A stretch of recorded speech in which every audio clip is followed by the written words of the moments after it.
Parmi vous, mesdames et messieurs, aujourd'hui c'est dimanche et comme vous le savez, c'est la rétrospective de la semaine. Aujourd'hui, j'ai le réel plaisir de recevoir un député national qui tient son parti de main, c'est le Parti travailliste. Vous l'aurez sans doute deviné, il s'agit de Steve Mbekaï. Très heureuse de vous recevoir, monsieur Steve Mbekaï. Ah oui, très heureux aussi.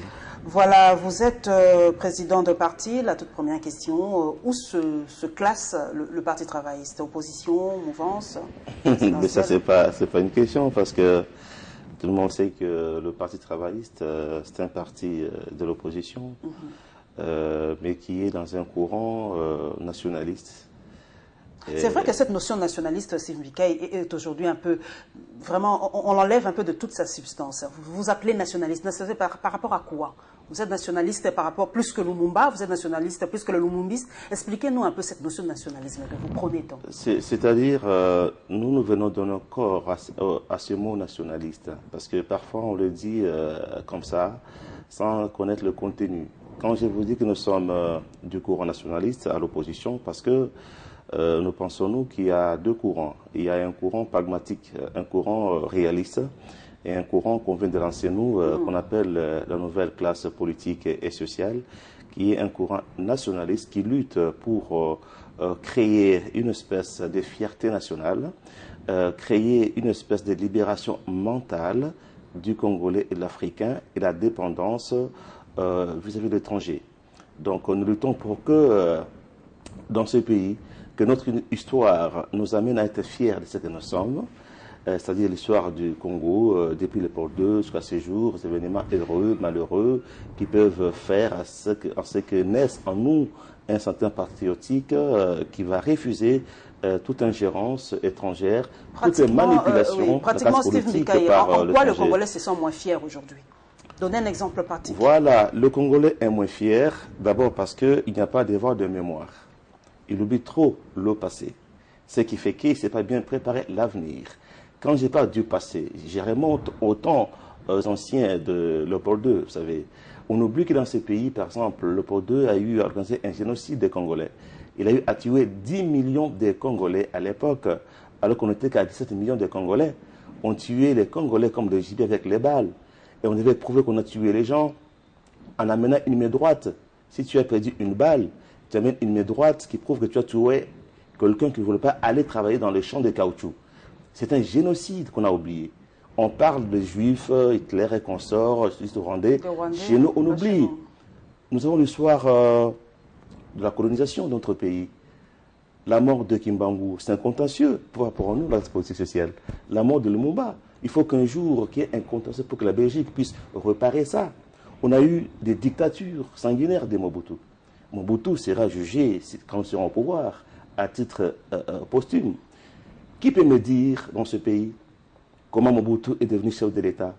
Il a fait en dehors du peuple. Après 20, Laurent Kabila, tout d'un coup chef de l'État, en dehors du peuple. Après lui, un matin, on apprend que Joseph Kabila est chef de l'État. Qui sait comment il est devenu chef de l'État? Tout se passe en dehors du peuple.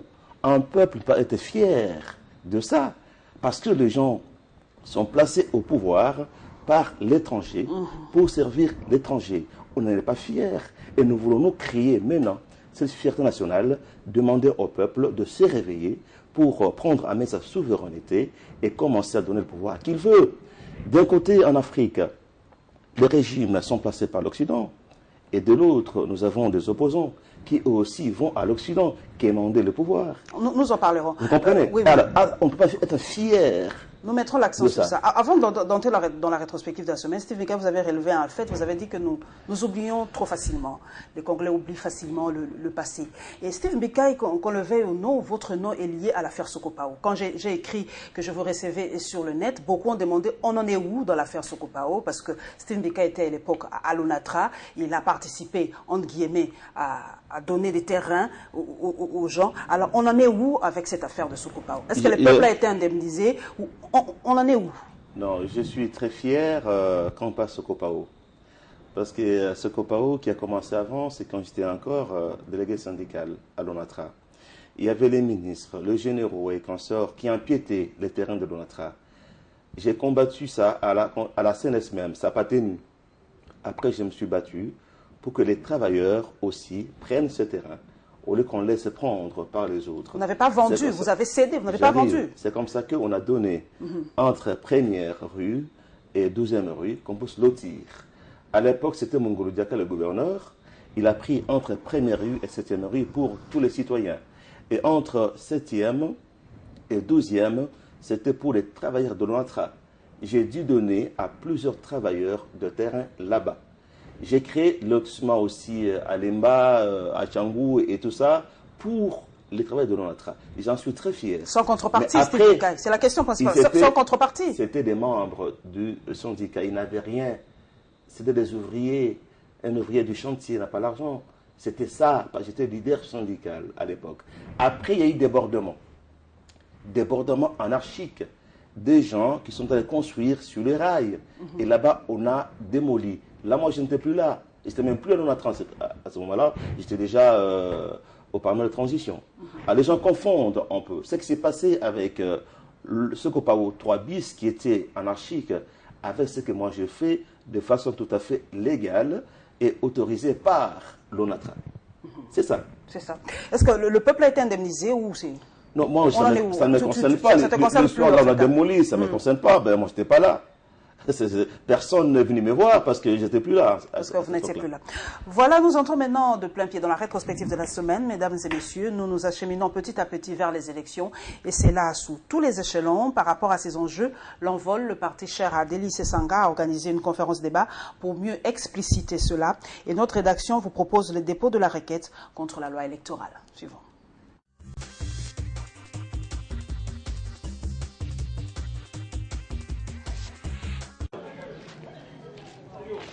À travers cette journée d'échange, l'envol voulait entre autres accomplir son devoir patriotique et civique d'informer la population, particulièrement la jeunesse, sur les enjeux électoraux en République démocratique du Congo. Les jeunes, filles et garçons, ont au cours d'échanges soulevé leurs préoccupations et après moult discussions, ils ont pu trouver des réponses aux questions posées. Le porte-parole de l'envol, maître Nicolas Lenga, a salué l'intérêt que cette jeunesse de Mongafula accorde au sujet lié aux élections. Je suis très satisfait de la grande participation des mamans, surtout de la jeunesse, de leur engagement traduit par les questions posées, leurs suggestions et leurs réactions. La jeunesse, elle est compétente. Tout ce qui lui manque, c'est un encadrement, un suivi, un coaching. Nous nous donnons le devoir, nous, en vol, de le faire, pas parce que nous voulons que toute cette population vienne forcément à l'envol, mais parce qu'il est de la vocation de chaque parti politique d'apporter cet enseignement, ces leçons-là civiques et patriotiques. Pour les cadres de l'envol, toutes les couches de la population doivent participer à l'émergence du pays, d'où l'importance d'éclairer leur lanterne sur le processus électoral.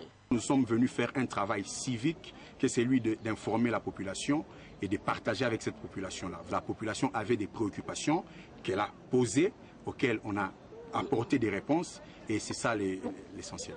L'envol, parti cher à Deli Sesanga, compte asseoir un cadre permanent d'échange avec la population congolaise en général et quinoise en particulier. Ce, après cette journée d'échange organisée au profit de la jeunesse de Masangambila dans la municipalité de Mongafula. Avec sa promulgation par le chef de l'État, d'aucuns pensaient avoir tourné la page de la loi électorale. Mais la voilà qui rebondit avec cette requête en inconstitutionnalité. Il y a des dispositions dans cette loi, notamment les articles relatifs à la participation des Congolais de l'étranger, qui restreignent par exemple leur vote uniquement aux élections présidentielles, sans qu'il y ait une justification dans la loi ni dans la Constitution. Alors cela apparaît à nos yeux comme une sorte de mesure discriminatoire, exclusive. Il en est de même de la participation des jeunes qui ont eu 18 ans depuis 2011, à qui la CENI ne donne pas la moindre possibilité d'être enrôlés pour participer aux élections locales, urbaines, municipales, mais aussi les questions relatives au respect de l'article 14 qui consacre la parité homme-femme dans notre pays. Et ces dispositions, selon l'article 215 de la Constitution, violent à coup sûr la Constitution de la République. À en croire Sylvain Loumou, sa démarche vise également la résolution d'un autre problème, la caution pour les candidats présidents de la République.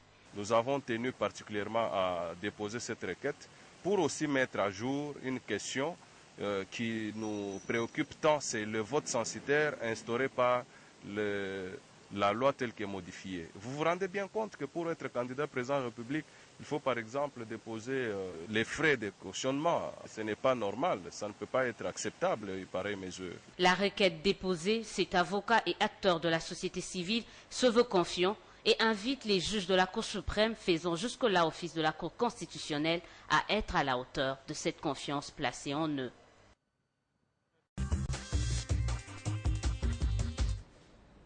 Steve Mbikaï, est-ce que le Parti travailliste est prêt pour les élections, à tous les échelons? Oui, le parti est en train de se préparer chaque jour. C'est vraiment un parti, il faut le dire, élitiste. Hein. Donc, nous avons des gens qui comprennent les enjeux électoraux. Dans le Parti travailliste, nous avons différents collectifs. Il y a un collectif des médecins, des avocats, agriculteurs, fonctionnaires, tout ça. Et tous ces collectifs sont en train de se préparer, chacun pour nous présenter des candidats au niveau local, municipal, puis députation provinciale. Tous les jours, on est en réunion. Je crois que ça va bien marcher. Vous avez suivi quand même quelques écueils par rapport à la loi électorale. Vous avez suivi le reportage. On a dit, par exemple, par rapport aux Congolais de l'étranger, on a restreint ça qu'à l'élection présidentielle. Est-ce que ce n'est pas un peu discriminatoire aussi? Parce que ce sont des Congolais, ils sont prêts à participer aux élections. Pourquoi seulement présidentielles? Je pense que c'est une question du réalisme, hein, parce que c'est une première expérience. Exemple pour l'élection municipale et locale. Je me demande comment on pourrait le faire pour qu'ils votent. Ça sera compliqué.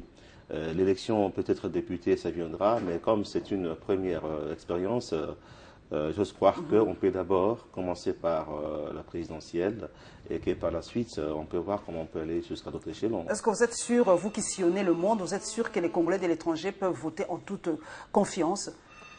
Bon, c'est faisable? Est-ce que c'est réaliste aussi, parce que d'autres pays le font. Ils le font, pourquoi pas nous? Je pense qu'on peut prendre le modèle des Ivoiriens et d'autres nations qui font voter leurs concitoyens qui sont à l'étranger. Nous aussi, ça pourrait aller. C'est vrai que c'est la première expérience, Steve Mbikaï. Où est-ce qu'on va voter? Dans les ambassades? Et dans les pays où il n'y a peut-être pas d'ambassade ou de consulat, comment ça va se faire? Ça, ce sont des questions pratiques qu'on doit laisser, n'est-ce pas, à la compétence de la CENI. Ça, c'est pas à nous de le dire. Je pense que la CENI va étudier comment faire participer tous les Congolais étrangers au vote. Voilà pourquoi il fallait commencer d'abord par l'élection présidentielle avant de descendre à d'autres élections. Et par rapport aux jeunes de 18 ans, c'est quand même une grande frange de la population qui ne votera pas cette fois-ci en 2016. L'opposition a eu à dénoncer. Vous avez relevé ce fait aussi? On a relevé ça. Je crois qu'on doit corriger parce que c'est un droit que de voter. On ne peut pas refuser à des jeunes devenus majeurs aujourd'hui de pouvoir voter. C'est pourquoi nous avons demandé une petite concertation autour de ce calendrier électoral et les processus afin de pouvoir aplanir toutes ces divergences. Je pense que pour qu'on ait une élection apaisée, il faut absolument qu'il y ait une espèce de concertation entre... Genre dialogue, vous êtes pour le dialogue, c'est ça? Non, le dialogue autour du processus. Au niveau de la nouvelle classe politique et sociale et du Parti travailliste, nous sommes contre tout dialogue où on va les parler pouvoir, partage du gâteau. Ça n'a pas de sens parce que le pouvoir, maintenant, on veut le remettre au peuple pour qu'il donne à qui il veut. Mais on peut néanmoins discuter autour du processus électoral pour avoir des élections, n'est-ce pas, apaisées, éviter encore qu'il y ait des fraudes, tricheries et contestations, et savoir, on doit commencer par quelle élection? Est-ce que présidentielle? Est-ce local et pourquoi? Et puis tomber d'accord autour d'un consensus et puis aller dans la paix. Vous avez suivi le Premier ministre, il a dit, bon, tous les partis ou tous les courants sont représentés à la CENI, donc vous exigez un consensus, c'est un travail double. Mais je pense que tout le monde est à la CENI. Non, ce n'est pas vrai du tout, madame. La CENI appartient à la majorité présidentielle et je vais vous le démontrer. Parce qu'on nous dit que nous avons des délégués au bureau de la CENI. Vous savez, le travail d'élaborer un calendrier n'appartient pas au bureau. Ce sont les experts qui font ce travail, n'est-ce pas? Même nous, à l'opposition, on a fait les contre-propositions. Ce n'est pas nous, leaders, qui avons fait ça. Ce sont nos experts. Et vous savez que à la CENI, les experts sont les agents de la présidence de la République. Et ce sont aussi les gens de l'ANER. À la CENI, madame, tous les postes techniques ont été partagés entre les partis de la majorité. Ils l'ont fait comme au gouvernement. Donc ces gens sont là pour travailler pour la majorité. On a l'impression qu'ils veulent récupérer avec la main gauche ce qu'ils ont peut dire avec la main droite. C'est-à-dire, l'opposition a bloqué, évidemment avec le peuple, a bloqué net la majorité dans les tentatives de faire en sorte que le président Kabila se maintienne au pouvoir, notamment par le chemin de la Constitution, révision constitutionnelle, loi électorale. On a tout bloqué. Et maintenant, ils veulent qu'à travers ces calendriers, que ça glisse. Parce qu'avoir 10 ou 13 élections dans 2 ans, il faut le faire. C'est pratiquement infaisable selon vous. Non, c'est pas possible. C'est pas réaliste ce calendrier pour vous. Surtout par rapport aux finances. Ils n'ont pas d'argent. Avant... Vous avez proposé quelque chose par rapport à ce financement. Oui. Ça a été battu en brèche. Beaucoup disent que c'est un peu irréaliste de demander de l'argent aux Congolais. Ce n'est pas le rôle du Congolais de... C'est pas battu en brèche. Si on avait un gouvernement responsable, on ne le ferait pas, parce qu'il devait en principe préparer les finances depuis 5 ans pour les élections. Comme la nouvelle classe politique et sociale, NCPS, notre courant politique, est contre la politique de la main tendue à l'étranger. C'est une honte que d'avoir toujours à quémander l'argent à l'étranger pour les budgets, pour l'élection, pour l'armée. C'est pas normal. Nous, on s'est dit ceci. Parce que au lieu qu'on nous impose des chefs de l'étranger, il faut que le peuple s'approprie le processus lui-même. Au lieu qu'on y finance l'élection présidentielle, nous disons, pour éviter qu'il y ait glissement, parce qu'ils vont nous dire qu'il n'y a pas d'argent, nous, Congolais, on peut cotiser chaque mois $1. Les Congolais d'ici, diaspora aussi. Nous allons commencer l'opération le 21 mars, c'est le jour la sortie officielle de la nouvelle classe politique et sociale à Fatima. On va faire une collecte spéciale qui va nous permettre d'ouvrir un compte bloqué sur lequel nous n'aurons pas de signature. Et le moment venu, c'est la CENI qui pourra pouvoir gérer ses comptes. Si on donne par mois $1, nous sommes 60 millions d'habitants. Évidemment, il y en a qui ne vont pas donner. Et qui vont donner plus. On peut avoir chaque mois $60 millions. Et dans 10 mois, on aura $600 millions. Donc c'est faisable. C'est très faisable. Voilà. La rédaction de Congo Télévision a réfléchi à haute voix sur la traque des FDLR et des ADF Nalou et par rapport au découpage territorial, suivant la réaction des autorités de la province orientale par rapport à ce thème d'actualité.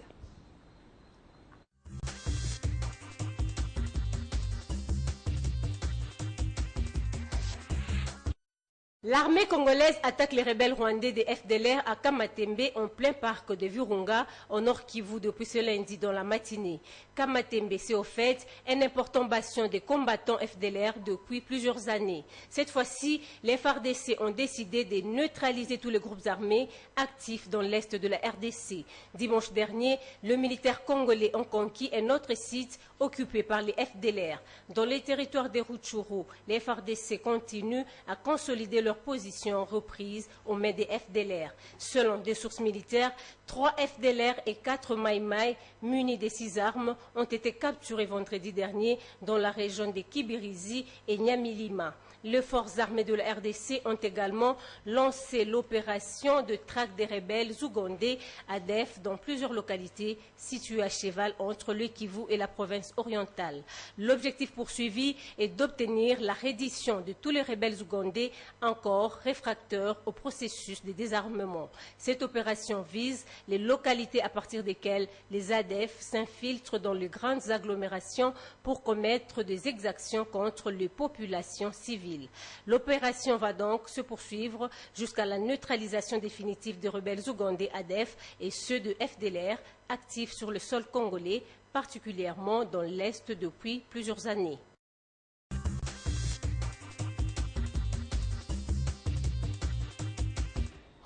Steve Bekay, vous vous dites nationaliste, donc vous êtes fier de la victoire des FARDC sur ces troupes rebelles. Mais dans tous les cas, on ne peut pas dire le contraire. Et d'ailleurs, c'est avec retard qu'ils font cette opération, parce qu'on devait le faire depuis très longtemps. Je me suis demandé pourquoi on a fait toutes ces années pour le faire. Normalement, l'armée doit nous protéger sans l'intervention des étrangers. C'est ça la souveraineté.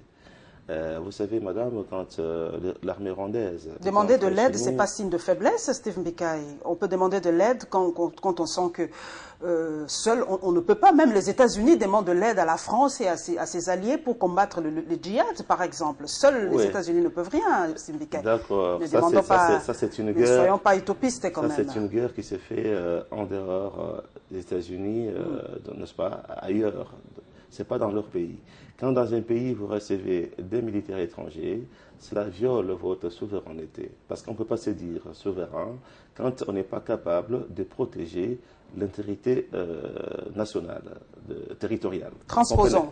Alors, nous sommes des intellectuels. Nous sommes fiers. Transposons, Steve Mbikaï. Vous avez dit, s'il y a une armée étrangère, par exemple, qui entre dans votre pays, vous perdez un peu de votre souveraineté, quel que soit le problème. Prenons l'exemple de Boko Haram, avec ce qui se passe aujourd'hui en Afrique centrale. Aujourd'hui, c'est le Tchad qui gère un peu, qui est un peu le patron dans cette histoire. On a vu que le Tchad est capable de maîtriser un tout petit peu ce cancer qu'est le Boko Haram. Est-ce que vous êtes sûr que le Cameroun aujourd'hui, ou le Gabon, ou les autres pays qui ont demandé de l'aide ont perdu de leur souveraineté par rapport à Boko Haram? Parce que qu'on le veut ou pas, ça risque d'arriver chez nous, hein, Boko Haram. Et c'est presque à nos portes aujourd'hui. Boko Haram, c'est un problème pratiquement international. Ce n'est pas un problème d'un seul pays. Boko Haram menace beaucoup de pays de la sous-région, même de l'Afrique. Et là encore, il faut souligner que les Occidentaux sont à la base de tout ce qui se passe ici en Afrique. Vous savez que Boko Haram a beaucoup d'armes qu'il a reçues en Libye. C'est parce que l'Occident est venu défaire Mohamed Kadhafi pour ses intérêts qu'aujourd'hui en Libye, ça ne marche pas. L'Occident crée des tensions de foyers de tension en Afrique, d'abord pour nous exploiter et vendre ses armes. Les armes que détient Boko Haram, ce n'est pas fabriqué en Afrique. Ça vient de chez eux. Ils ont l'obligation morale de mettre fin à Boko Haram parce qu'ils en sont responsables. Vous comprenez?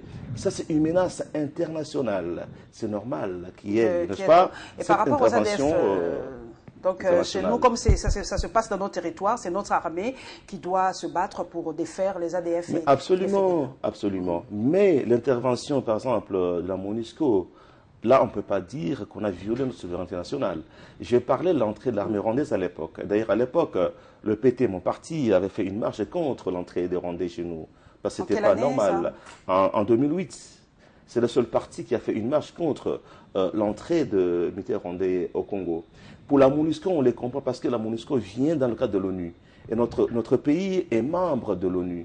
Quand on est en difficulté, n'est-ce pas, l'ONU peut nous aider, n'est-ce pas? Il peut intervenir. Ce que nous refusons, c'est l'ingérence d'un État dans un autre État. Ça viole le droit international. Si les FRDC arrivent à défaire l'FDLR seul, sans l'appeler la MONUSCO, sans une fierté, nous sommes contents. Voilà. Nous sommes contre toute pratique qui fait que le Congo est toujours dépendant de l'étranger depuis des années. Ça doit cesser. Ça doit cesser. Par rapport au découpage, c'est vrai qu'on n'a pas pu retrouver l'élément, mais le découpage, selon la loi a été déjà promulguée, Steve Mbikaï, par rapport au découpage.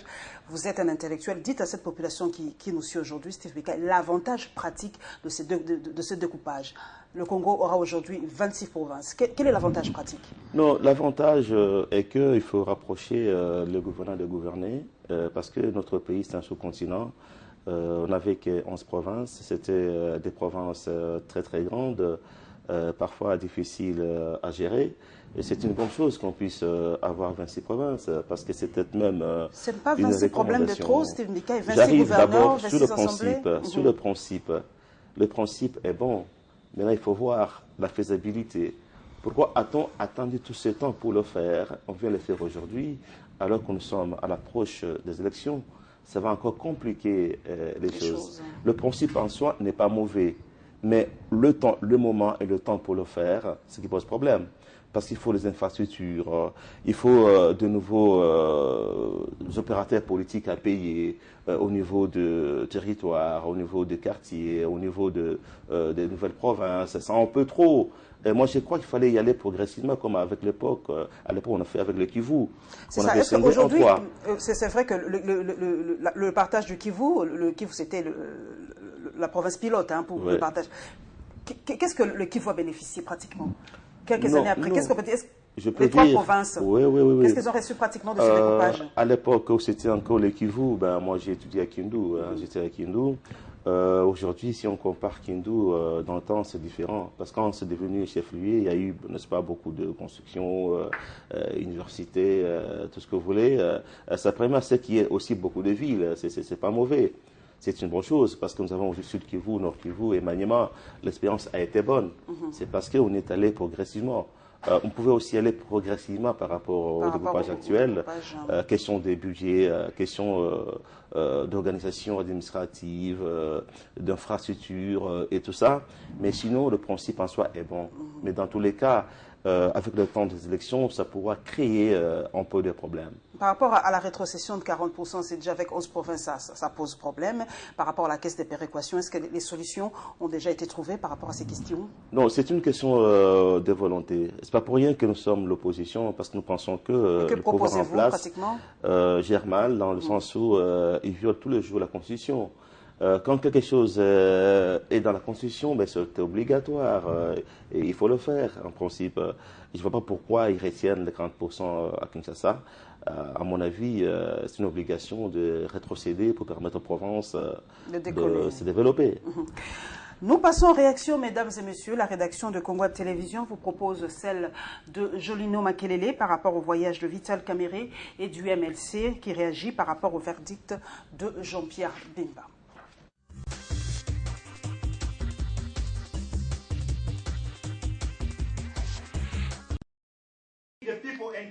L'affaire est déjà sur la toile. Ces images de Vital Kamerhe empêchées de parler circulent sur Internet. Les commentaires vont dans tous les sens, mais à l'UNC, on parle d'un coup monté. Il y a une certaine volonté de certains médias qui, aux causes du pouvoir, de faire monter la mayonnaise. Mais en réalité, vous avez vu ces images.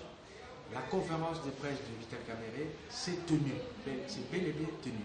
On nous montre des images parcellaires, mais la conférence est bel et bien tenue. Deuxièmement, ce sont des honneurs humains.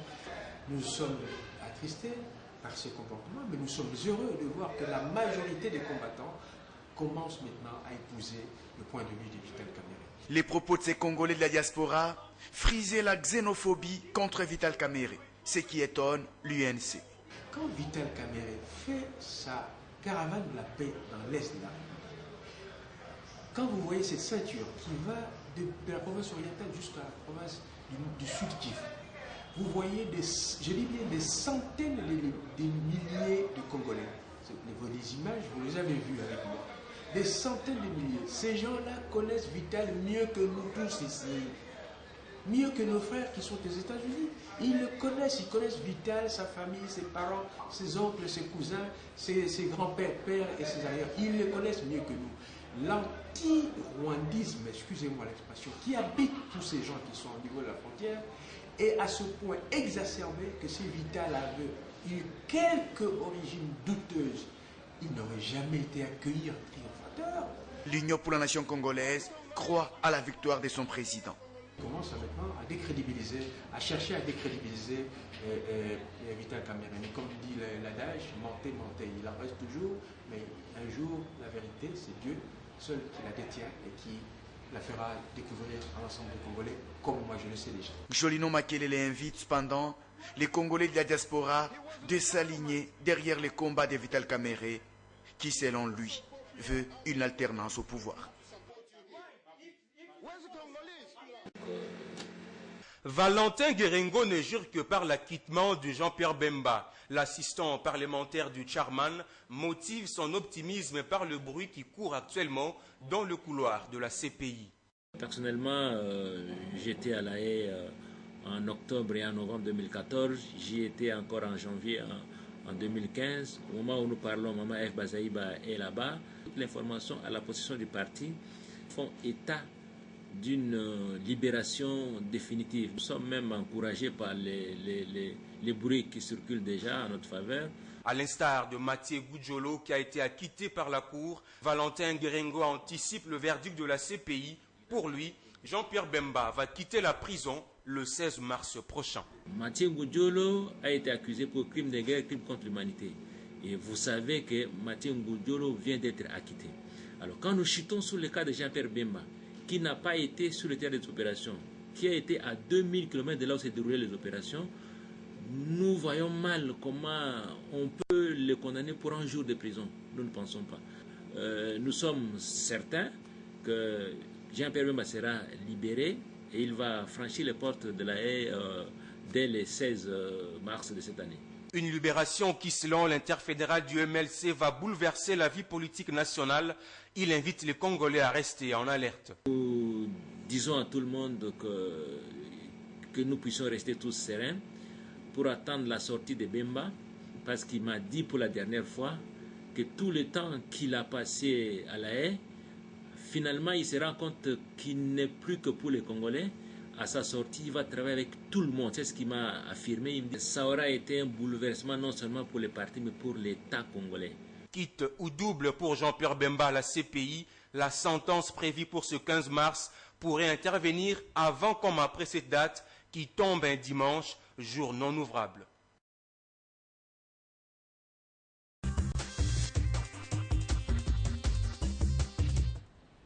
Steve Mbekaï, vous avez suivi les images de Vital Kamerhe. C'est vrai que depuis un certain temps, vous fustigez la sortie des opposants à l'extérieur. Vous êtes contre ces voyages. Vous dites que non, c'est une façon d'aliéner notre souveraineté. Pourquoi aller toujours en Europe pour parler de la politique nationale? Et alors, votre réaction à chaud par rapport à ce dossier? Je pense qu'il faut pas faire la part de choses entre l'agression que j'ai vue de Vital Kamerhe et le combat que nous avons, nous, de libération mentale de la classe politique congolaise africaine. Ici, je condamne ce comportement parce que, vous savez, nous, au Parti travailliste, nous sommes élégants. En politique, il faut faire preuve d'une certaine éducation, n'est-ce pas? Il faut faire le combat d'idées. Si quelqu'un vient parler, vous le laissez parler jusqu'à la fin, puis vous contre-attaquez par des arguments. En tant que leader politique, je ne peux pas être pour l'agression d'un collègue leader politique par des gens, ça peut vous arriver aussi, la raison. Même quand on agresse les leaders de la majorité, je n'ai jamais été d'accord. Parce qu'il faut un peu d'élégance en politique. S'il y a les gens qui estiment que M. Vital Kamerhe n'est pas congolais, il y a le cours des tribunaux, on peut se rendre justice. Est-ce que vous, personnellement, vous doutez de la nationalité de Vital Kamerhe? Non, mais pas du tout, parce que nous sommes avec lui depuis des années, on travaille ensemble avec lui. Et puis moi, je ne suis pas dans ce genre de débat. C'est dépassé ou c'est un peu rétrograde. Non, moi, je ne suis pas dans ce genre de débat. Et X, tu es rwandais, tu es burundais et consorts. Mais qu'on le veuille ou pas, c'est une réalité. Steve Mbekaï, on ne doit pas survoler la face. Cette histoire de congolité, c'est une réalité. Dans le cas de la souveraineté nationale. C'est ça, vous parlez de la souveraineté. Je pense que le gouvernement, n'est-ce pas, doit veiller à ça. Si quelqu'un a été candidat président de la République dans ce pays, cela veut dire que la justice l'a reconnu comme congolais. Et les services ont dû étudier son dossier. Si vous pensez que c'est un étranger, ce n'est pas à vous de vous rendre justice. Il faut porter plainte pour qu'on puisse juger et démontrer que monsieur est étranger. On doit le faire suivant une certaine civilité. Mais quant à peut-être un autre parti politique de l'opposition, jaloux de l'autre, envoyer des gens attaquer quelqu'un comme ça, c'est pas normal ça. Moi, ça joue contre notre démocratie. Et contre notre image. Et par rapport au voyage, c'est vrai que vous n'êtes pas dans les délégations, on ne voit pas dans les délégations, beaucoup d'opposants sont aujourd'hui, sillonnent aujourd'hui le monde pour parler de la RDC. Est-ce pour vous une façon d'aliéner cette souveraineté? À part même tous ces voyages, vous verrez, madame, qu'ici à Kinshasa, quand il y a les gens qui font des pieds de gris dans les ambassades, même déposer les CV dans les ambassades, M. Mbekaï n'a jamais été de ces délégations-là. Et dans nos réunions, j'ai toujours dit à nos collègues qu'on n'a jamais vu ça ici. Nous avons par exemple d'autres peuples, maliens, sénégalais, français, belges. Vous ne verrez jamais traiter des questions de politique intérieure chez nous. Vous ne verrez pas les leaders de l'UMP, par exemple, en France, aller aux États-Unis pour parler aux officiels américains des affaires internes, n'est-ce pas? Mais la collaboration peut se faire de façon bilatérale entre officiels, on peut le comprendre. Mais que de partir. Ici, souvent, qu'est-ce qui se passe?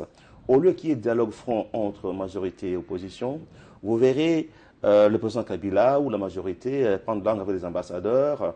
À côté, l'opposition aussi aller avec les ambassadeurs. Et ils font les ponts. Pourquoi ne pas se parler entre les Congolais? Est-ce que vous pensez qu'en France, en Belgique, les Français, les politiciens français, peuvent aller avec leurs affaires à l'ambassade du Congo, là-bas? Non. Et pourtant, le droit international prend les principes de l'égalité des États et non-ingérence. Pourquoi est-ce que, j'ai su même un autre collègue aux États-Unis dire qu'on est venu le voir parce que ce sont eux qui font et défendent les régimes en Afrique. Est-ce qu'on doit s'accommoder à ça? C'est pourquoi nous, de NCPS, Nouvelle Classe Politique et Sociale, on s'est là pour dire non, c'est un combat difficile. Les amis, ils sont du courant pragmatique de l'opposition. Ils ont raison, parce qu'ils savent que pour le pouvoir... C'est la réalité des choses, c'est la réelle politique. J'arrive, réelle politique, bien sûr. Oui, c'est ça la réelle Mais il faut qu'il y ait des gens qui s'élèvent pour commencer un combat. Voilà pourquoi on appelle courant. Le combat contre le président Kabila, pour le changer, eh bien, on est ensemble. Mais notre courant va au-delà du président Kabila. Si après, on nous impose encore un président, nous allons le combattre. Comme on disait, voilà, on a invité les opposants aux États-Unis pour aller parler du candidat unique de l'opposition. Mais ça serait un péché. Vous verrez, madame, dans un pays arabe, impossible, oser faire ça? Aller prendre des photos avec les Américains pour vous dire avez déjà sur l'homme des Américains. Steve Bika, vous parlez du dialogue, mais déjà entre vous dans l'opposition, vous ne parvenez même pas à trouver, ça fait des années, vous ne parvenez pas à trouver un porte-parole de l'opposition. Et s'il y a élection aujourd'hui, est-ce qu'il y aura-t-il un seul candidat de l'opposition pour la présidence de la République? Vous ne parvenez même pas à vous mettre d'accord vous-même de l'opposition. Je pense que vous devez avoir l'information et la vraie. L'opposition était déjà prête avec ces problèmes de porte-parole. C'était qui devait être porte-parole? Le préalable, c'était qu'on devait déposer un règlement intérieur, l'opposition, au bureau de l'Assemblée nationale et du Sénat. On l'a fait. Le problème, c'est qu'il y a un piège dans cette loi. C'est le président de l'Assemblée nationale et du Sénat qui doivent convoquer une plénière dans laquelle on doit désigner le porte-parole. Or, ils ne veulent pas le faire. Il n'y a aucun moyen pour les contraindre à faire cette réunion, à appeler cette réunion-là? Nous sommes minoritaires à l'Assemblée nationale. Qu'est-ce qu'on va faire? Ils nous ont bloqués. Vous ne pouvez pas aller ailleurs? Non, parce que nous sommes légalistes. Parce que la loi dit que... Vous ne pouvez pas porter plainte, je ne sais pas moi quoi. Il n'y a pas un autre moyen pour convoquer cette réunion? C'est le président de l'Assemblée et du Sénat qui convoque une plénière des députés et sénateurs de l'opposition qui sont électeurs. Ben, on ne convoque pas. Ça fait longtemps, on a causé avec M. Minakou plusieurs fois, mais ils ont bloqué ça. Alors, par rapport au candidat, pas unique, parce que quand on dit candidat unique, ça sonne très mal, c'est un peu dictatorial. Moi, j'appelle un candidat de consensus. Bon, voilà, comme vous voulez. Vous allez le trouver cette fois-ci. Qu'est-ce qui va se faire? On est obligé de le trouver. Si nous sommes cohérents, si on veut qu'il y ait alternance, on doit les trouver. Qu'est-ce qui doit se passer? 1. Personne ne peut croire qu'il a un droit divin d'être notre candidat. Ça, on se met d'accord. Ou un droit congénital, ça n'existe pas. De 2, chaque courant politique, comme nous, de NCPS et d'autres partis politiques, chacun est libre de postuler au sein de l'opposition. On va voir tous les candidatures qu'on va avoir. Et on va commencer maintenant à sélectionner. Qui a genre plus de primaire un peu dans l'opposition. Par exemple, qui a plus d'atouts pour être notre cheval partant. Si on se met d'accord autour d'un candidat, on signe des accords, bien sûr. Tu es candidat président, si tu passes, X sera Premier ministre, l'autre sera président de l'Assemblée, président du Sénat, des ministres et autres. Là, les gens sont motivés pour faire la campagne. Et parce qu'il ne faut pas que les gens croient qu'on peut, comme ça, te soutenir, tu es le leader de tout le monde, ce n'est pas comme ça. Dans ces conditions, on pourra avoir un candidat du consensus. Si on ne le fait pas, ceux qui vont bloquer, c'est-à-dire ils travaillent pour le régime en place. Parce qu'on sait trop bien que si nous avons 2-3 candidats, on va Vous allez perdre. On peut, pas on va. On peut échouer. L'expérience a échoué 2006-2011. Parce qu'en 2011, on n'avait pas échoué, on avait gagné, malgré qu'il y avait d'autres candidats. Vous savez, il y a eu des fraudes, des tricheries, on n'y revient pas parce qu'on ne doit pas remuer le couteau dans la plaie. Mais cette fois-ci, comme l'opposition est en train de se réunir ensemble, je préfère qu'on puisse maintenir cette cohésion, que les gens mettent un peu de côté les ambitions démesurées, qu'on soit humble, qu'on travaille ensemble pour désigner un candidat consensuel et que l'autre qui se croit aussi, parce que personne au Congo ne peut gagner seul. Alors, personne ne peut gagner seul. Il faut toujours qu'il y ait le soutien des autres leaders. Tu peux peut-être maîtriser 2 ou 3 provinces, 1 ou 2 provinces, mais il faut t'appuyer sur des leaders locaux de l'Équateur, de Bandundu, du Kasaï, parce qu'on sait chez nous aussi, en attendant, le vote est aussi communautaire. Qu'on le veuille ou pas. On doit tenir compte de ça. Voilà, moi je suis tout à fait d'accord qu'on doit avoir un candidat de consensus au sein de l'opposition. Mais le courant nationaliste, la nouvelle classe politique et sociale, eh bien, a son candidat. Mais au sein de l'opposition. Voilà. Alors, mesdames et messieurs, un coup d'œil dans nos ministères. Au ministère de la Défense, nous vous proposons l'ouverture de la conférence de retour d'expérience de l'exercice communautaire Loango 2014 et au ministère de l'Intérieur, les dépôts de la liste des partis politiques.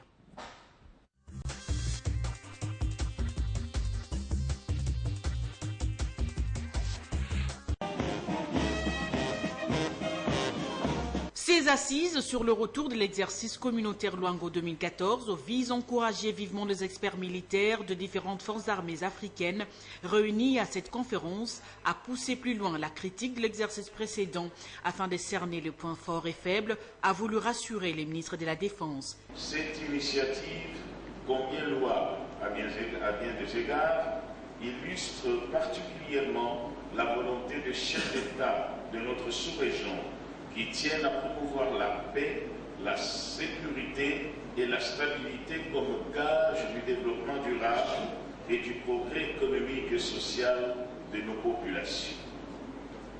L'objectif est certes louable, mais il est peut-être possible que lorsque nos armées s'efforcent d'atteindre le point oméga de la montée en puissance des forces africaines en attente.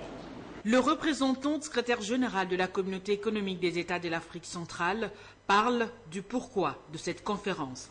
L'Union africaine, avec sa feuille de route, recommande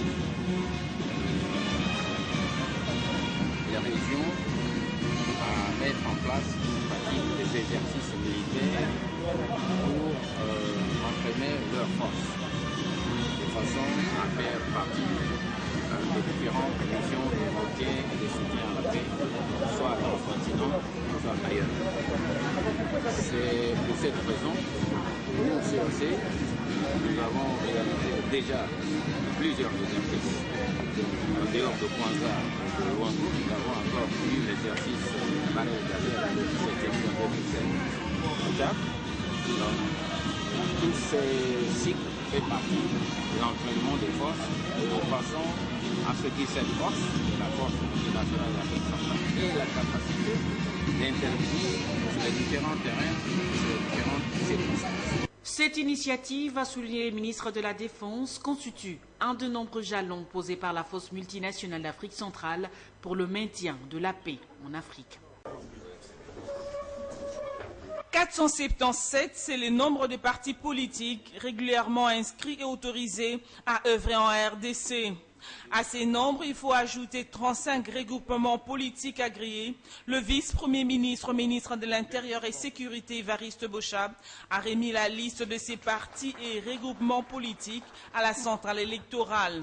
Par ces gestes, le gouvernement s'acquitte d'une des contraintes relevées par la CENI pour la poursuite du processus électoral. Dans sa lettre du 4 mars, demandant aux membres du gouvernement de surmonter les contraintes exprimées par la CENI dans la mise en œuvre du calendrier électoral, le Premier ministre chef du gouvernement écrit, et je cite, « Je demande aux membres du gouvernement de ne ménager aucun effort afin que le gouvernement s'acquitte de ce qu'on attend de lui. » Fin de citation. C'est dans cette logique que nous répondons aujourd'hui et attend à la seconde contrainte relevée par la CENI s'agissant du ministère de l'Intérieur et Sécurité. Le vice-président de la CENI qui a réceptionné cette liste a remercié le gouvernement pour cette promptitude avant d'inviter les autres partenaires impliqués à faire de même. L'intervention ponctuelle du gouvernement dans le chronogramme du processus électoral est un remède efficace qui conforte la bonne santé du dit processus. Nous ne pouvons que l'en féliciter et dire merci à ces animateurs pour leur sens d'engagement citoyen à consolider la démocratie dans notre pays.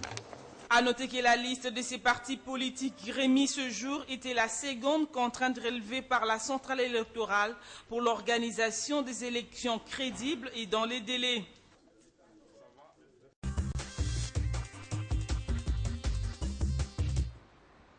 Steve Bekai, 477 partis en République démocratique du Congo. C'est pas trop? Je pense un défoulement. Un défoulement, vous savez, nous venions d'un système de parti unique, quand on a libéralisé, chacun a voulu créer son parti politique. Mais tous ces partis politiques ont comme dénominateur commun la copie collée. On copie l'idéologie, par exemple, d'un parti politique européen, on transpose ici. Exemple, je suis social-démocrate, je suis libéral. Et vous êtes quoi au Parti travailliste? Nous avons refusé d'emprunter l'idéologie à l'étranger. On a une idéologie propre à nous, que nous appelons le solidarisme africain. Ok? C'est pourquoi nous luttons pour notre... Un peu à la Kwame Nkrumah, ça. Oui, nous luttons pour notre indépendance congolaise et africaine, la culturation, n'est-ce pas, de l'homme africain, qui est toujours colonisé mentalement aujourd'hui. Vous savez qu'il y a une identité qui court, comme quoi l'identité, disons, du blanc est supérieure au noir. Ça, c'est connu. Et le noir croit parfois qu'il est inférieur au blanc. Mais il faut se battre pour laver le cerveau du noir qui comprend qu'il est égal au blanc. Ça fait partie de notre combat. C'est comme ça que vous voyez les Africains, même chefs d'État, ils sont complexés face aux chefs d'État européens et américains. Vous voyez comment on les convoque à Washington comme des élèves par Obama. Je les ai vus assis comme des élèves avec Obama sur le podium, seul leur parlant. Ce n'est pas normal. On ne le fait pas avec les Asiatiques. Avec l'Amérique du Sud, j'ai jamais les compris Européens. Comment les Asiatiques, c'est parce que on les domine pas autant. L'Africain est toujours mentalement colonisé. Exemple, madame, moi et vous, nous sommes des Congolais. On parle des affaires congolaises. Pourquoi on les fait en français, moi et vous? Le français, c'est une langue, c'est une séquelle de la colonisation laissée par le blanc. Quand vous partez en Asie, la Chine a été colonisée par le Japon, mais en Chine, on parle chinois. La Corée a été colonisée par le Japon. Là-bas, on parle coréen. En Europe, même les tout petits pays comme la Suède, tout se fait en suédois. Pourquoi chez nous, avant d'étudier, un enfant doit d'abord apprendre une langue étrangère laissée par les colonisateurs? Et même ce qui est grave, vous voyez les pasteurs congolais, ils connaissent le lingala, ils prêchent le quinoa, mais ils préfèrent prêcher en français et on traduit. Pourquoi? Un complexe. Nous luttons pour enlever tous de notre mental pour qu'on soit un peuple réellement libéré. Et ça, le combat du Parti travailliste, le combat NCPS. Vous verrez les partis politiques ici, ne parlent que des hommes. Les gens se mettent autour des hommes, pas des idées. Vous demandez quelle est votre idéologie, eh bien, on ne sait pas. Le projet de société non plus. Alors, 470 partis politiques, est-ce qu'il y a 470 façons de voir les choses? Est-ce que chacun a un plan, un projet différent de l'autre? C'est ça la question. Est-ce que vous ne pouvez pas vous regrouper comme aux États-Unis? C'est vrai que vous voulez qu'on ne copie pas tellement chez les autres, mais... Non, on peut prendre ce qui est bon chez les autres, c'est pas mauvais. Est-ce qu'on ne peut pas se regrouper, par exemple, en deux tendances, comme aux États-Unis, démocrates, républicains, comme en France, l'UMP, la gauche, et tout ça, ça permettra quand même aussi aux Congolais de se faire une idée aussi par rapport à ces regroupements. Parce que 477, c'est vraiment, excusez-moi le terme, c'est un peu patauger dans un marigot. Non, mais c'est pas où on va. À mon sens, il n'y a pas 477 partis politiques. Il y a 477 arrêtés. Arrêtés, c'est différent d'un parti réel parce que le parti doit avoir un siège, avoir des membres, des structures, mais ce n'est pas le cas avec tous les partis politiques. Et moi, je crois qu'il y aura une espèce de sélection naturelle. Quand il y aura des vraies élections dans ce pays, on va tendre vers les regroupements. C'est comme nous maintenant, on est parti travailliste. On vient de créer le courant NCPS. Les partis politiques de NCPS, les églises qui ont adhéré, les syndicats et consorts, un jour, ça peut devenir un seul parti politique. Petit à petit, ça va changer. Maintenant, il faut d'abord ces gens se défouler, c'est pas grave, ça ne dérange rien, quoi. Par rapport au ministère de la Défense, nous avons suivi le retour de l'expérience de l'exercice communautaire à Luango 2014. Donc, en tant que nationaliste, Steve Bikaï, la RDC est aujourd'hui parmi les grandes nations militaires de notre pays. Alors, vous pensez qu'aujourd'hui, la RDC peut se tenir debout face aux grands enjeux de l'heure? Militairement? Non, moi je crois que notre armée est encore à consolider. Nous avons de très bons éléments dans notre armée, mais il se pose un problème de désorganisation ou des manques de compétences des politiques. Vous voyez, on n'est pas encore arrivé au niveau où on peut prétendre être aussi grand que ça, comme le Tchad. Et pourtant, un pays qui va en pourtant, guerre... le Zaïre, excusez, vous étiez aussi dans le sillage dans la Deuxième République. On avait quand même une grande armée. Non, sous Mobutu, c'était une image ou une illusion, au fait? Je pense que c'était... On a combattu au Tchad, on a combattu aussi ailleurs, en Afrique. Je pense que c'était un peu une illusion, parce que vous savez, quand il y avait des guerres aussi, on récurrait toujours au Maroc, et puis d'autres pays qui venaient, même la France, qui venait nous aider. Donc, on a encore du chemin à faire par rapport à ça. Tant qu'on ne sait pas nous-mêmes défaire les groupes armés étrangers, ADF Nalou, AFDLR, on ne peut pas prétendre qu'on est arrivé. Il faut d'abord qu'on soit capable de pacifier toute la République, n'est-ce pas, pour que notre souveraineté soit bien vécue de l'intérieur. Mais tant qu'il y a les groupes armés étrangers ici, c'est qu'il y a des endroits où le gouvernement ne sait pas gérer avec la souveraineté. On a encore beaucoup à faire. Je pense qu'il faut une volonté politique pour le faire. Il faut des finances pour le faire. Une toute dernière question par rapport à ce sujet des militaires. J'ai un intellectuel avec moi et c'est une question qui m'a été posée par le net. On veut savoir pourquoi les militaires congolais n'élisent pas, ne participent pas aux élections par rapport, par exemple, aux militaires américains qui votent. Pourquoi chez nous, les militaires ne votent pas? Bon, les militaires votaient déjà avec les civils, il y a tout le temps de tensions.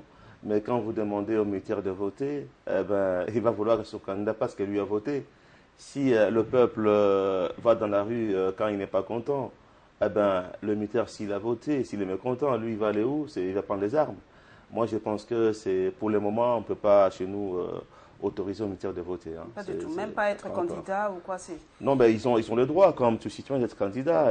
Dans ces cas-là, il prend sa mise en disponibilité. Dans l'armée. Et c'est ce qu'a fait le président Kabila. Donc, c'est militaire. Pour être candidat, il devait prendre congé de l'armée. Bon, c'est ce qui s'est fait. Tout le monde est libre de le faire. Ok. Voilà, nous poursuivons, mesdames et messieurs, pour ce mois de la femme. Congo Web Télévision, notre chaîne, a choisi pour vous la réaction du professeur Biyoya par rapport à la sous-représentativité de la femme et à l'hôpital Marie Biamba Mutombo où les femmes reçoivent des soins gratuits par rapport aux fistules.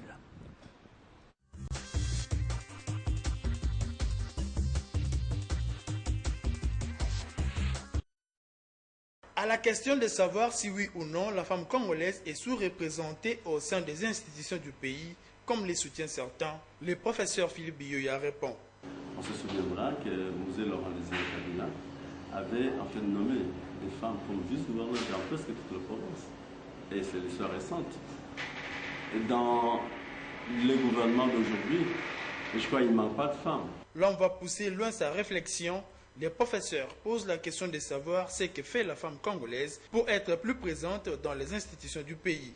Mais la vraie question qu'on vient de poser, c'est celle de savoir les femmes qui seraient sous-représentées représenteraient quelles opinions et lui. Moi, je pense que ce qu'il faut, c'est d'encourager les femmes, comme on a vu ailleurs en Afrique du Sud, des femmes qui montent dans l'opinion, qui défendent des idées, qui viennent avec des projets ou qui créent des partis politiques.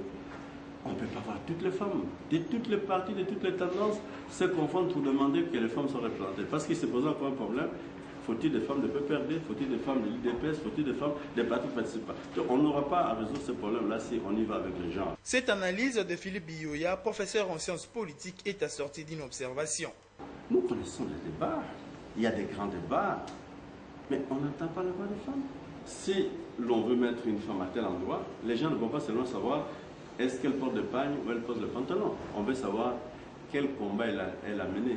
Comment en fait cette femme-là s'incarne dans l'opinion, dans les cœurs des Congolais. Elle soutient quelle cause? Est-ce que nous avons des gens d'art aujourd'hui? Pour atteindre un niveau considérable de la représentativité, les professeurs Biyoya encouragent la femme congolaise à plus d'engagement. Nous les encourageons à devenir plus politiques. Nous n'avons pas besoin de femmes parce que ça, les gens naturellement sont des rôles sociaux. Mais nous avons besoin de femmes politiques. 8 mars, oui, atteindre les genres, oui, mais travailler davantage pour atteindre l'idéal, c'est mieux. Les fistules ne sont pas seulement une conséquence de la guerre, 40 femmes, essentiellement recrutées dans la province du Bandundu et celle de Kinshasa, bénéficient de la campagne de réparation de ces femmes frappées des fistules. Le ministre de la Santé publique a visité quelques-unes de ces femmes déjà opérées à Biamba Marie Mutombo par une équipe des éminents professeurs et chirurgiens obstétriciens venus de la France et ceux de la RDC. Merci. Avant Ozonga Mabonga. Merci. Ok, merci. Le docteur Félix Kabangenumbi soutient cette initiative de l'UNFPA car les grands défis de son ministère est l'amélioration de la santé de la mère et de l'enfant. À travers toute la République démocratique du Congo, que les hôpitaux identifient et enregistrent tous les cas de fistules et les notifient aux zones de santé. Dans un proche avenir, nous aurons notre registre des fistules et nous saurons à ce moment-là organiser des campagnes, d'abord nationales, avec nos médecins congolais qui réparent les fistules, et les cas les plus difficiles vont être référés vers des grands centres où nous organiserons avec l'UNFPA des campagnes internationales pour que toutes les femmes soient réparées. Pour la représentante de l'UNFPA, cette campagne vise entre autres la réparation des fistules, mais aussi de briser les silences autour de cette pathologie. Je pense que le travail que nous faisons auprès des États que nous sommes censés appuyer, dans cette période de la semaine du mois de la femme, c'est ce résultat. Le sourire de ces femmes du Bas-Congo, du Bandundu, de la région de Kinshasa, je crois qu'il récompense des efforts que vous faites pour la santé publique dans ce pays. Bravo. Bravo au gouvernement de ce pays. Et je crois que ça nous encourage, nous, vos partenaires, à vous accompagner encore plus.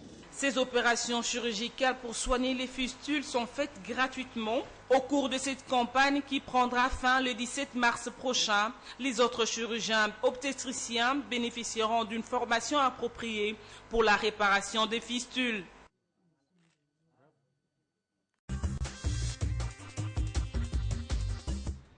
Avant de prendre cette page réservée à la femme, nous revenons un peu en arrière. C'est vrai qu'on a parlé de Jean-Pierre Bemba, mais j'ai ausculté un tout petit peu. Est-ce que pour vous, aujourd'hui, Steve Mbikai, on réfléchit froidement, est-ce que Jean-Pierre Bemba représente encore quelque chose en République démocratique du Congo? Pèse-t-il encore sur le plan politique? Est-ce que son retour peut être un début de quelque chose où ça va changer tout le système politique congolais? D'abord, je souhaite, comme Guérengo, que j'ai suivi, que M. Jean-Pierre Bemba, en tant que concitoyen, soit libéré. Parce que si on tient compte de la justice des dieux, il ne serait pas en prison. Il est là parce que c'est la justice des hommes. Parce que Dieu voit ce que quelqu'un a posé comme acte. Or, il est condamné par rapport à ce qu'ont fait ces militaires en Centrafrique. Il est l'autorité morale. Hein, c'est ce que j'ai dit. C'est la justice des hommes, mais pas celle de Dieu. Et je souhaite qu'il soit libéré. Mais je sais que Jean-Pierre Bemba, auparavant, n'était pas politicien. Hein.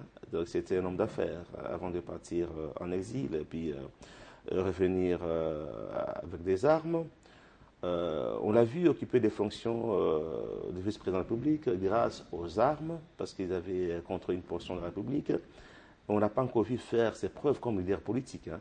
Il y a une différence. Sûr, il a été quand même deuxième lors des élections en 2006. Non, vous savez, je ne dis pas qu'il ne pèse pas du tout.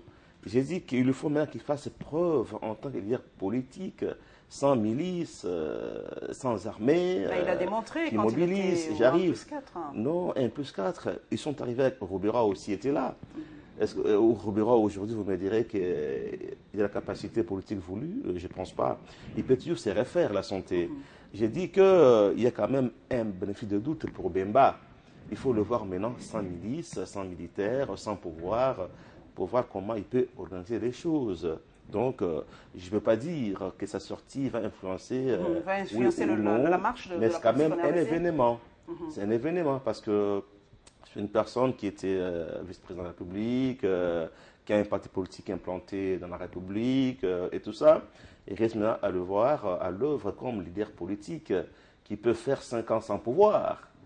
et qui doit maintenir ses troupes en ordre. Ça, c'est encore une question.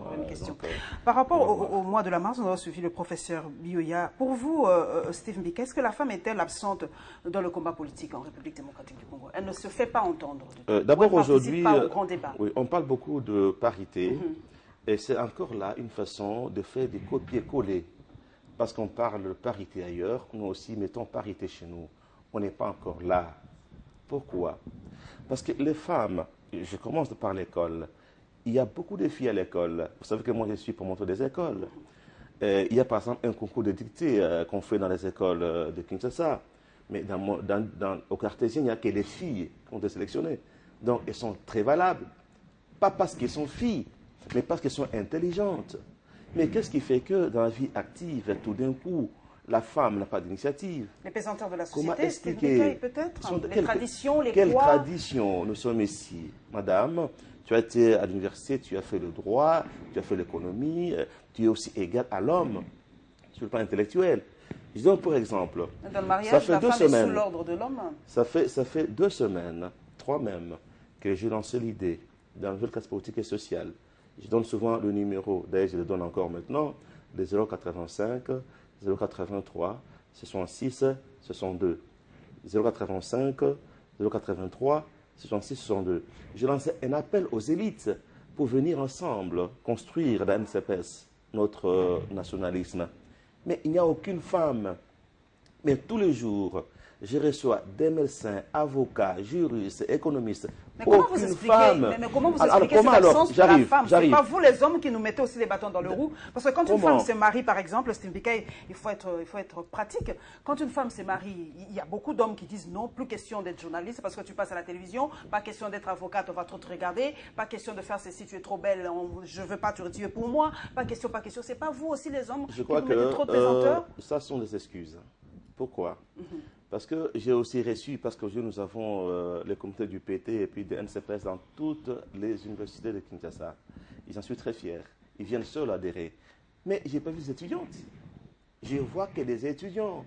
Une seule fois, j'ai vu une étudiante amenée par un garçon. Mais dans ces conditions, comment peut-on dire que la NCPS doit présenter aux élections 20 femmes, 20 hommes? C'est irréaliste. Les femmes ne sont pas intéressées par la politique, c'est ça? Tout simplement, ça n'attire pas les femmes? Je ne comprends pas pourquoi.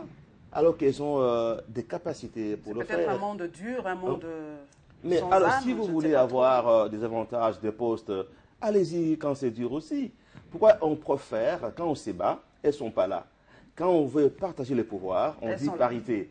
Mais si nous avons 100 hommes et nous avons 20 femmes, on a 10 postes, 5-5. C'est injuste. C'est injuste pour vous. Là, l'homme est aussi discriminé. Ce n'est pas une discrimination positive aussi, non, par rapport à la femme? Non, nous devons apprendre aux femmes de se battre, de créer des partis politiques. Il faut que la femme soit nommée, pas parce qu'elle est femme, mais parce qu'elle est compétente, parce qu'elle est capable. C'est ça. Et au PT, est-ce que les femmes sont dans les structures décisionnelles où elles sont là pour chanter, distribuer du café, des chez nous, on ne chante pas. Au PT, on ne chante pas. Vous viendrez voir à Fatima qu'un genre des membres nous avons au PT. Donc, moi, j'ai libéré ma femme. Ma femme, vous la connaissez, elle fait débat politique, était candidate aux élections législatives et s'est battue. Je la lance, je la soutiens, et s'est bat. Elle défend donc ses positions. Et là, elle mérite. Mais quand tu es femme, tu ne fais rien, tu es là pour qu'on te loue. Parce que vous savez qu'il y a des partis qui louent les femmes ici au marché pour faire le plein des salles et puis des meetings. Ce qui est ridicule. Donc, on va prendre des bus, on ramasse les femmes, après on les paye, faire le plein pour dire qu'on a des membres. On ment à sa propre conscience. Les femmes doivent arrêter à jouer ces rôles des chansons, d'applaudir, alors que ces femmes ont des diplômes, ont des capacités. ont parfois de l'argent pour créer un parti politique et se battre dans des partis politiques. Par rapport aux fistules, nous allons passer. C'est une maladie quand même assez grave en République démocratique du Congo. C'est dû aussi aux viols et aux accouchements un peu difficiles. Vous avez suivi la participation de l'hôpital Marie Biamba Mutombo pour essayer de réguler un peu cette pathologie qui est assez grave. Est-ce que vous en avez entendu parler des fistules? Oui, j'entends parler, mais n'étant pas du domaine médical, j'en connais pas grand-chose. C'est une maladie un peu d'incontinence qui permet vraiment, ça met la femme en dehors vraiment de la société. C'est assez. Mais j'encourage ce que j'ai vu à l'hôpital. Donc c'est une bonne chose pour aider des femmes qui sont en détresse comme ça. Sur le volet social, mesdames et messieurs, la nouvelle citoyenneté est mise en exergue et la lutte contre la censure Internet.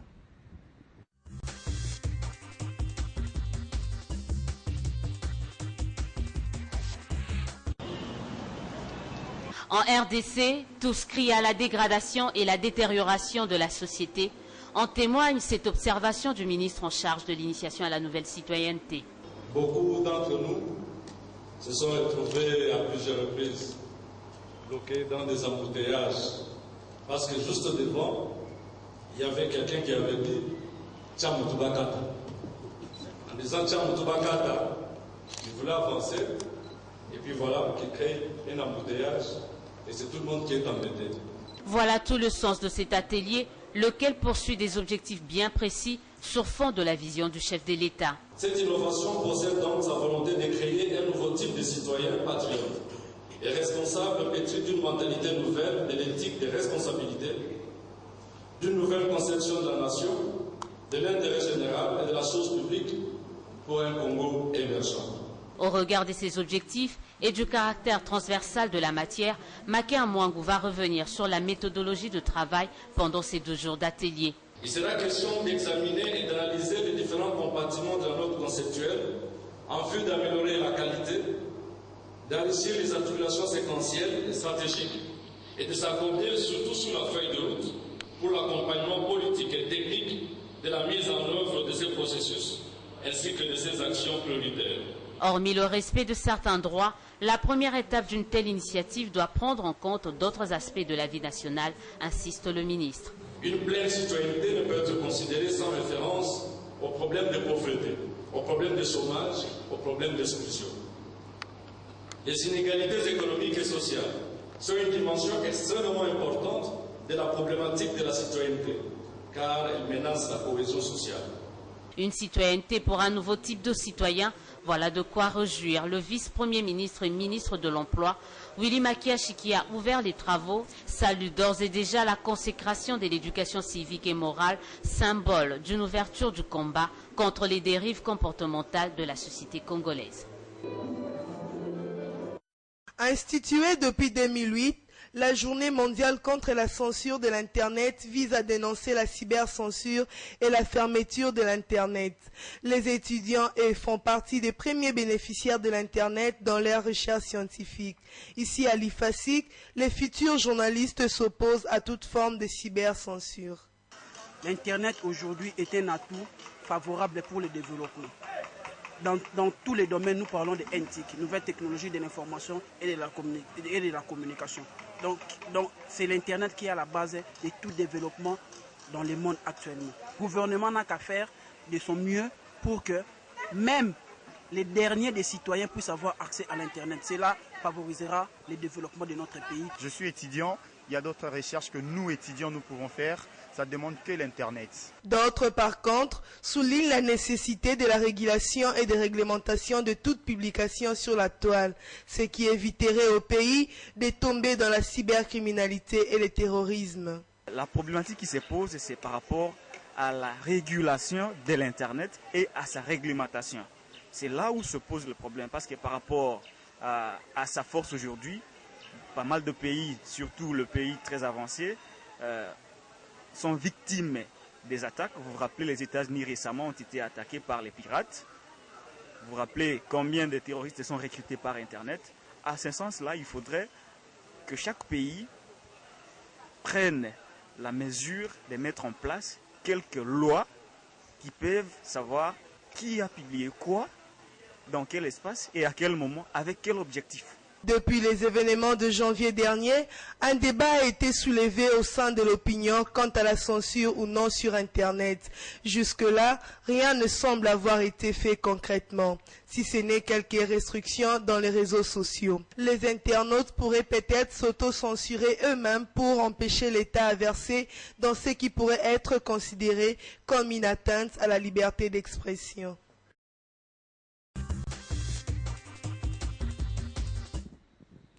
Steve Mbeka, y a-t-il convergence parallèle entre la nouvelle citoyenneté et la nouvelle classe politique et sociale?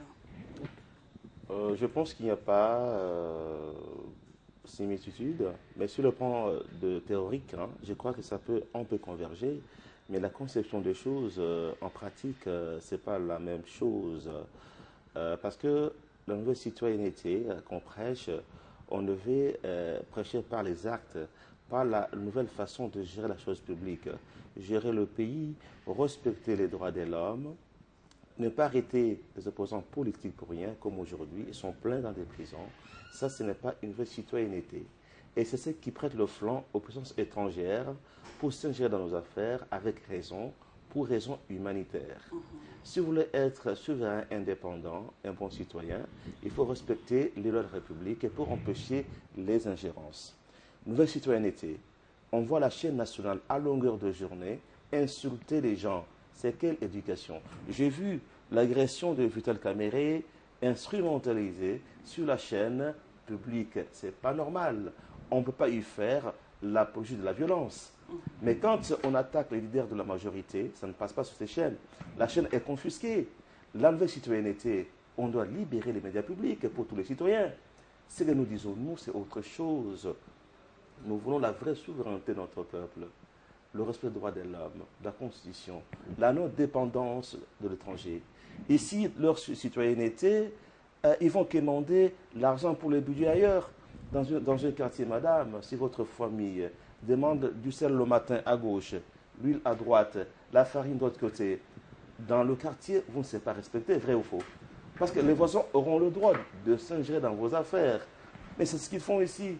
Ils quémandent à longueur de journée, alors que nos chefs d'État africains ont des milliards qui sont gardés à l'étranger.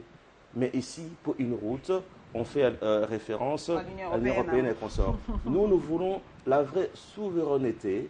Nous disons non à l'imposition des chefs d'État par l'Occident.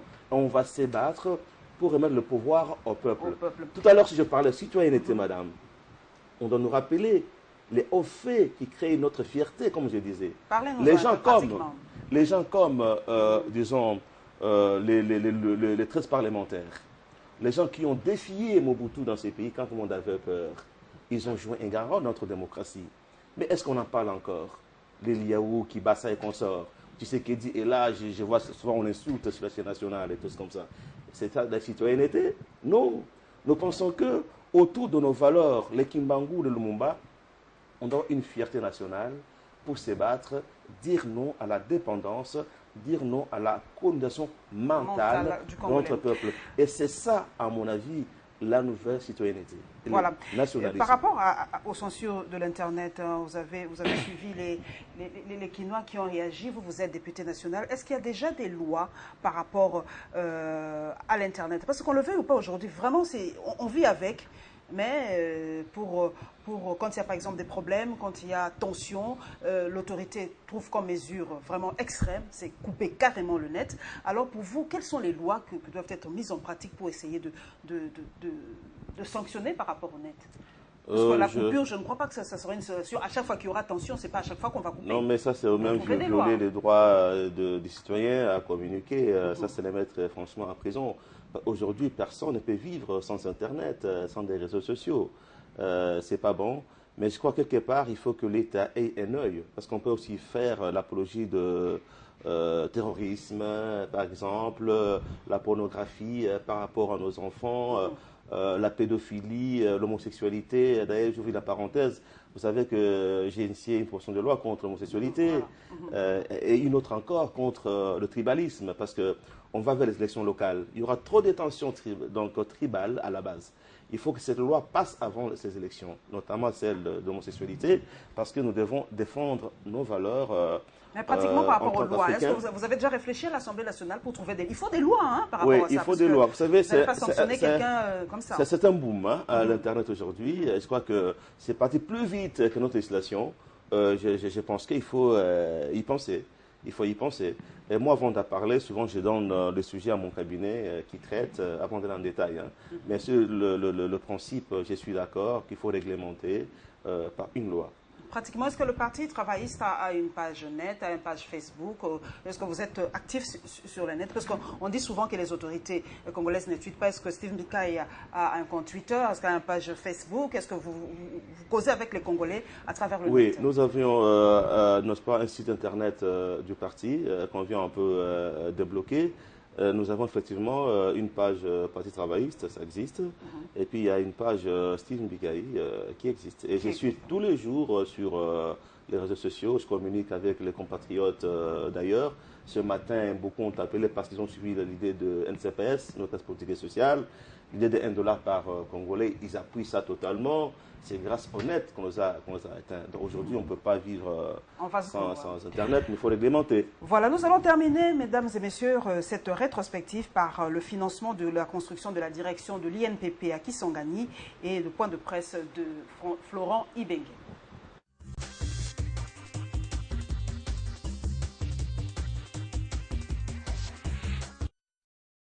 AFD, INPP, un partenariat qui va profiter cette fois-ci à la province orientale.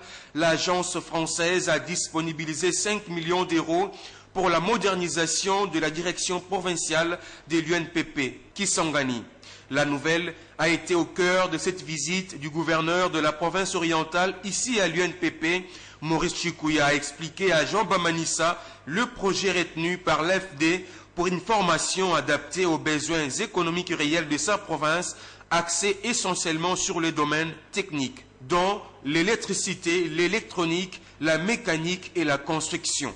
Il faut renforcer les capacités de l'INPP dans la province orientale, notamment à Kisangani, à Isiro, à Bunia et à Aru, où nous sommes présentement aujourd'hui. Les études de faisabilité sont déjà bouclées à notre niveau et au niveau des bailleurs, et nous pensons que nous allons avoir le quitus de notre gouvernement bientôt pour que nous puissions descendre avec force dans la province orientale. Jean Bamanissa, pour sa part, plaidait pour le renforcement de prestations de l'UNPP dans sa province, ce avant de saluer les progrès réalisés par cet établissement public. J'ai été agréablement surpris de savoir que nos demandes ont été approuvées et qu'il y a un plan de déploiement sur Kisangani et puis certainement sur Isiro et Bunia. Kisangani, j'apprends que ce sera la construction d'un bâtiment moderne, bien équipé pour la formation, et avec la direction provinciale, nous y travaillons déjà pour pouvoir leur permettre cette implantation et répondre donc aux besoins de formation. Auparavant, l'ADG de l'UNPP s'était entretenu avec une délégation japonaise conduite par Yoko Asebe de l'université de Keio. Ils ont examiné la possibilité d'un partenariat entre l'INPP et les institutions japonaises. Ils sont au total 26 joueurs retenus par Florent Ibenge.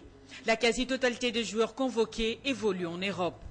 Joël Kiasumwa, Mekes Kodibana et Parfait Mandana. 8 défenseurs, Cavana Pedronis, l'Azodrome, Hippoco Jordan, Le Havre, Kipembe Bresnel, Paris Saint-Germain, Magunga Chris, Stade de Reims, Chancel Memba, Anderlecht, Fabrice Sakala, Anderlecht, Abel Tamaka, PSV Eindhoven, Gabriel Zakwani, Peterborough. Milieu de terrain, au nombre de 7, Wilson Kamagwaka, Toum Grasse, Niskan Skibano, Charleroi, Jacques Magoma, Chétil Ouesté, Paul-José Poko, Cagliari, Rémi Moulumba, Auxerre, Youssouf Moulungu, Ladouam, et Toko Zouzi, Esquisse Lisbonne. 8 attaquants, Cédric Bakambu, Boussasport, Jérémy Bokila, Terrell Grosny, Yannick Bolassi, Crystal Palace, Jean-Guy Mokoki, pardon, Pexbol, Pays-Bas, David Mbala, Penafiel, Portugal, Dieu merci Ndongala, Charleroi, Clark Sipon, Evian Tonangaya, Erwin Ongenda, Bastia. Voilà les invitations lancées à ce groupe de 26 joueurs. Le cas du joueur Michi Batshuayi de l'Olympique de Marseille a été évoqué au cours de ses face-à-face avec la presse sportive congolaise. Michi, c'est un grand joueur, donc j'ai appelé Michi. J'ai eu son père au téléphone, j'ai parlé avec son père. On est tombé d'accord que Michi ne vienne pas. Voilà la vérité. Donc quand on a parlé, je savais très bien que Michi n'allait pas venir.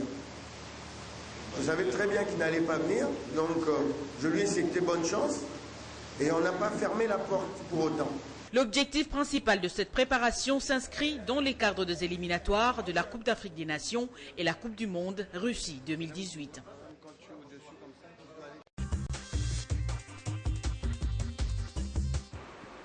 Nous sommes à la fin, Steve Vika, et un mot par rapport à notre équipe, le Léopard, et par rapport au coach Florent Ibenge. Je suis fier d'un Léopard, fier de Florent Ibenge par rapport à ce qu'ils ont fait pour prouesse en Guinée. Je souhaite qu'on puisse bien les encadrer, bien payer les joueurs, puis bien payer l'entraîneur. Comme ça, ils pourront faire des prouesses dans les prochains jours.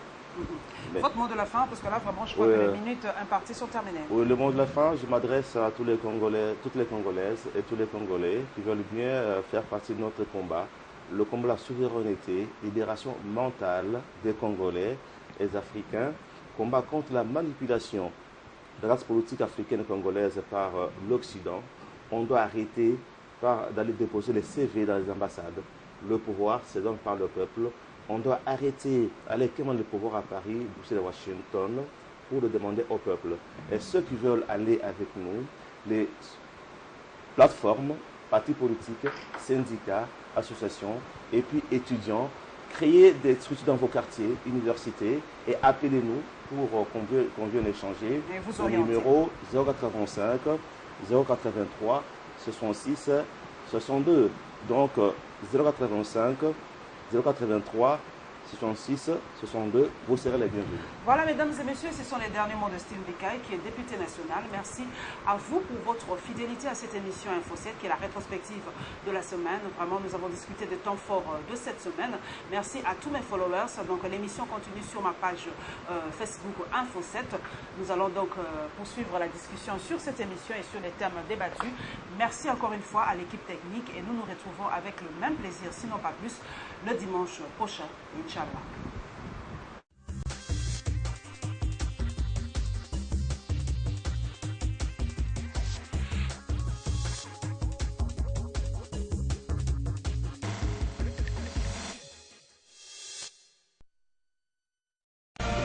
La cité écologique des Mitendi met à votre disposition des maisons écologiques accessibles à toutes les bourses.